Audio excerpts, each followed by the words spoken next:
Hello friends, welcome to my TET class. Friends, आज हम देखेंगे इतिहास और इतिहास में हम देखने वाले हैं दिल्ली के सुल्तान। आपके सिलेबस में ये दिया है कि आपको दिल्ली के सल्तनत के बारे में पढ़ना है, तो हम स्टार्ट करते हैं दिल्ली के सुल्तान। देखिए, दिल्ली के सुल्तान में अगर कई सारे वंश हैं, जिसमें आपके गुलाम वंश, खिलजी वंश, तुगलक वंश और सैयद वंश, लोदी वंश आए। और इसमें जो पहला वंश था वो गुलाम वंश था, जो 1206 ईस्वी से प्रारंभ होकर 1290 तक चला। गुलाम वंश की स्थापना कुतुबुद्दीन ने की थी। कुतुबुद्दीन के बारे में बताऊं कि ये मोहम्मद गोरी का एक गुलाम था। मोहम्मद गोरी की 1206 में जब मृत्यु हुई तो उसने बड़े चालाकी सल्तनत पर अधिकार किया और गुलाम वंश की नींव पड़ी। अब देखिए, नाम तो था इसका कुतुबुद्दीन और वंश का नाम गुलाम क्यों पड़ा? क्योंकि ये मोहम्मद गोरी का गुलाम था और इसके गुलामी के कारण ही इस वंश का नाम ही गुलाम वंश रखा गया। कुतुबुद्दीन की जो राजधानी थी पहले लाहौर थी, बाद में इसने दिल्ली की। इसके कुतुबुद्दीन की मृत्यु घोड़े चौगाल खेलते वक्त घोड़े से गिरने की वजह से इसकी मृत्यु हो गई। और इसके जो बेटे थे वो इस योग्य नहीं थे जिन्हें सिंहासन पर बिठाया जाए, तो इसके दामाद यानी कि इल्तुतमिश को, यहाँ नहीं हुआ है, इल्तुतमिश को गद्दी पर बिठाया गया। इल्तुतमिश को भारत में गुंबद निर्माण का पिता कहा जाता है। इल्तुतमिश के भी जो बेटे थे वो इस योग्य नहीं थे कि जिन्हें सिंहासन पर बैठाया जाए, तो उसने रजिया को यानी कि अपनी बेटी को गद्दी पर बिठाया। रजिया दिल्ली की प्रथम व अंतिम मुस्लिम शासिका बनी। और इसके बाद आते हैं बलबल। रजिया ने चालीसा का निर्माण किया था और उसी में बलबल था। बलबल ने धोखे से, उसे ठीक नहीं लगा कि एक महिला शासन कर रही है, तो उसने धोखे से गद्दी को अख्तियार किया और आ गया बलबन। बलबन की मृत्यु के बाद आपका नया वंश स्टार्ट हुआ, खिलजी वंश। खिलजी वंश 1290 से 1320 ईस्वी तक चला। इसमें जलालुद्दीन आए, फिर जलालुद्दीन फिरोज, जो कि सबसे ज़्यादा आपका हिंदू के प्रति उदार राजा ठहरा। उसके बाद आया कि अलाउद्दीन खिलजी। अगर आगे हम देखें तो तुगलक वंश आ जाता है आपका आगे। तुगलक वंश में देखें तो हम तुगलक वंश आपका 1320 से स्टार्ट हुआ ईस्वी से और 1414 तक चला। और इसमें जो शासक आए थे वो गयासुद्दीन तुगलक थे, मोहम्मद बिन तुगलक, फिरोज तुगलक आए।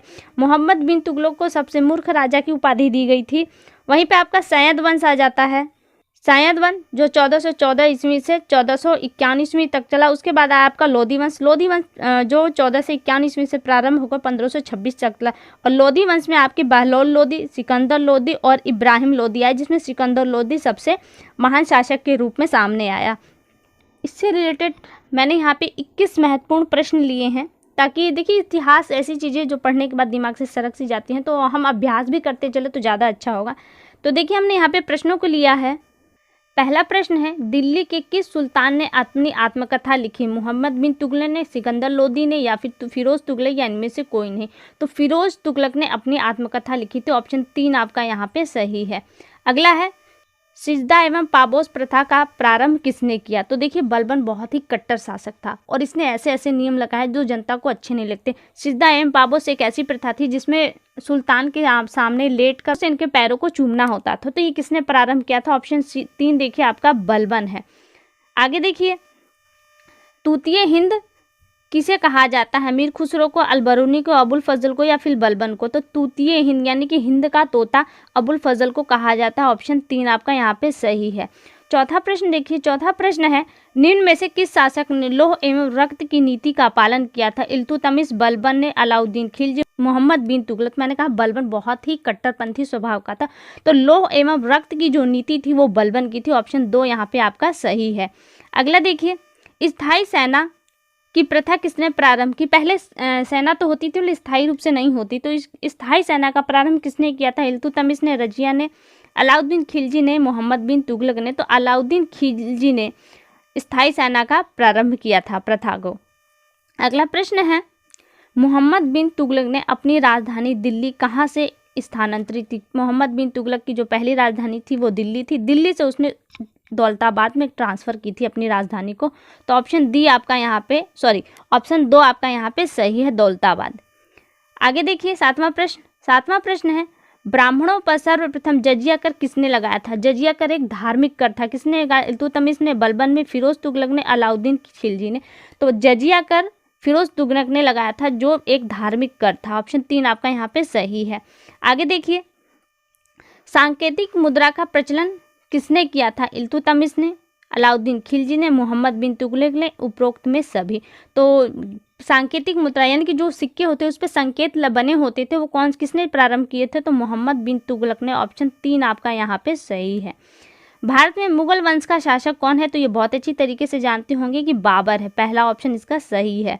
आगे देखिए, बाबर ने अपनी आत्मकथा तुक ए बाबरी किस भाषा में लिखी? फारसी में, तुर्की, उर्दू, मंगोल। तो यहाँ पे कंफ्यूजन होगा, एक या तो होगा उर्दू या तो होगा फारसी। तो उस वक्त जो किताबें, क्योंकि मुगल शासन था, मुगल यानी कि इस्लाम शासक थे, तो वहाँ पे जो उनकी उस वक्त लिखित भाषा थी वो फारसी थी। तो ऑप्शन 1 आपका यहाँ पे सही है। 11वां प्रश्न देखिए, हुमायूं नामा किसकी रचना है? तो हुमायूं नामा गुलबर्गा बेगम की रचना है। ऑप्शन 4 आपका यहाँ पे सही है। आगे देखिए, शेरशाह का मकबरा अवस्थित है रोहतासगढ़ में, काली मंजर में, सासाराम में या पटना? तो शेरशाह का जो मकबरा है वो सासाराम में अवस्थित है। ऑप्शन 3 आपका यहाँ पे सही है। अकबरनामा की रचना किसने की है? सुंदर चीज प्रश्न है, अक्सर ये प्रश्न पूछा जाता है। फैजी ने, अबुल फजल बदायूनी या अब्दुल रहीम खाने खाना ने? तो अबुल फजल ने अकबरनामा पुस्तक लिखी थी। ऑप्शन 2 आपका यहाँ पे सही है। अगला प्रश्न देखिए, अगला प्रश्न है कि किस मुगल शासक ने न्याय की घंटी लगवाई थी? अकबर ने, जहांगीर ने, शाहजहां, औरंगजेब? देखिए, जहांगीर को न्यायप्रिय शासक के रूप में जाना है, तो जो न्याय की घंटी थी यानी कि किसी को किसी चीज़ की तकलीफ होती थी तो वो घंटी बजाता था और घंटी के माध्यम से उसको न्याय दिया जाता था। तो ये ऑप्शन 2 यानी कि जहांगीर था जिसने न्याय की घंटी लगवाई थी। आगे है 15वां, निम्न में से किसके शासनकाल में चित्रकला का सर्वाधिक विकास हुआ? अकबर, जहांगीर, शासनकाल और बाबर? देखिए, चित्रकला का सर्वाधिक विकास जहांगीर के शासनकाल में हुआ था। तो ऑप्शन 2 आपका यहाँ पे सही है। आगे देखिए, मुगल काल में सर्वाधिक हिंदू मनसबदार किसके समय में हुए थे? यानी कि जो ओहदे पोस्ट पर होते थे हिंदू ज़्यादा थे, तो किसके शासनकाल में थे? अकबर के, जहांगीर के, शाहजहां के या औरंगजेब के? तो सबसे ज़्यादा हिंदू मनसबदार औरंगजेब के शासनकाल में थे। ऑप्शन 4 आपका यहाँ पे सही है। अगला प्रश्न देखिए, अगला प्रश्न है, दिल्ली का लाल किला किसने बनवाया था? अकबर ने, जहांगीर, शाहजहां, शेरशाह? बहुत ही अच्छा प्रश्न है, सभी लोगों को आता भी होगा। शाहजहां ने बनवाया था दिल्ली का लाल किला। आगे देखिए, किसे बुद्धिमान मूर्ख शासक के रूप में जाना जाता है?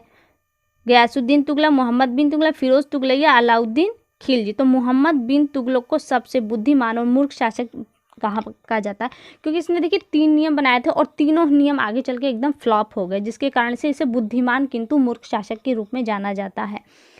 19वां देखिए, किस मुगल शासक ने गुरु अर्जुन देव को फांसी दी? बहुत ही इंपॉर्टेंट प्रश्न है। फांसी दी थी जहांगीर ने, शाहजहां ने, औरंगजेब ने, बहादुर शाह जफर ने? तो गुरु अर्जुन देव को फांसी देने वाला जहांगीर था। ऑप्शन ए आपका यहाँ पे सही है। जिंदा पीर किस मुगल शासक को कहा जाता है? तो वो औरंगजेब को कहा जाता है। ऑप्शन 2 आपका यहाँ पे सही है। आगे देखिए, लास्ट प्रश्न है आज का ये, ताजमहल किसकी याद में बनवाया गया है? तो आप जानते हो कि मुमताज़ महल जो थी बेगम, उनकी याद में ताजमहल बनवाया गया है। तो ऑप्शन इसका चौथा सही है कि इनकी मुमताज़ महल के नाम से ताजमहल बनवाया गया उनकी याद में। तो फ्रेंड्स, अभी के लिए इतना। अगली वीडियो में आपसे फिर मुलाकात होगी, तब तक के लिए नमस्कार।